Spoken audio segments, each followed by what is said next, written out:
அஸ்ஸலாமு அலைக்கும் வரஹ்மத்துல்லாஹி வபரகாத்துஹு.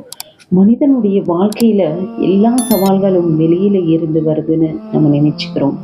ஆனா உண்மையில அதிகமான சவால்கள் நம்ம மனசுக்குள்ளதான் ஆரம்பமாகுது. என்னால் என்ன செய்ய முடியும், முடியாதுன்னு ஒரு சிந்தனை, தோல்வி வந்துவிடுமோ என்ற ஒரு பயம், மக்கள் என்ன சொல்லுவாங்கன்னு ஒரு தயக்கம், இதெல்லாம் தான் மனிதனை முன்னே போக விடாமல் நிறுத்தி வைக்கின்ற மிகப்பெரிய சவால்கள். அதனால்தான் குர்ஆன் சொல்லுது, ஒரு கூட்டம் தாங்களே மாற்றிக்கொள்ளாமல் அல்லாஹ் அவர்களின் நிலைமையை மாற்ற மாட்டான் என்று 13வது அத்தியாயத்தில் 11வது வசனத்தில் அல்லாஹ் கூறியுள்ளார். உலகம் நம்மை தோற்கடிக்கிறதுக்கு முன்னாடியே நாமே நம்ம சிந்தனையால நம்ம வாழ்க்கை தோற்கடிச்சுக்கிறோம். அல்லாஹ் தன் திருமறையில் எந்த ஒரு ஆத்மாவுக்கும் அதன் சக்திக்கு மேல் சுமையை தரமாட்டான் என்று கூறியுள்ளான். 2வது அத்தியாயத்தில் 286வது வசனத்தில் அல்லாஹ் கூறியுள்ளான், அல்லாஹ்விற்கு தெரியும் தன்னுடைய அடியார்கள் எதையெல்லாம் தாங்கிக் கொள்வார்கள் என்று. எல்லாம் படைத்தவன் அந்த ரப்புல் ஆலமீன் தானே.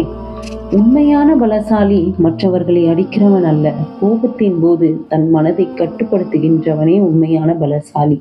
அதனால்தான் மனிதனுக்கு மிகப்பெரிய போராட்டம் வெளியில இல்லை, அவனோட மனசோட நடக்கிற போராட்டம் தான்.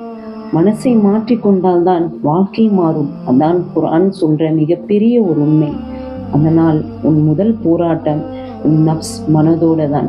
இன்ஷா அல்லாஹ் குர்ஆன் சுன்னா வழியில் வாழ்ந்து நம்முடைய மனதை கட்டுப்படுத்தி அல்லாஹ்வுடைய தொடர்பில் வாழுவோம் இன்ஷா அல்லாஹ். இதே போன்ற பதிவுகளை கேட்க பீஸ் இன் இஸ்லாம் டிவி சேனலை சப்ஸ்கிரைப் செய்து கொள்ளுங்கள். அஸ்ஸலாமு அலைக்கும் வரஹ்மத்துல்லாஹி வபரகாத்துஹு.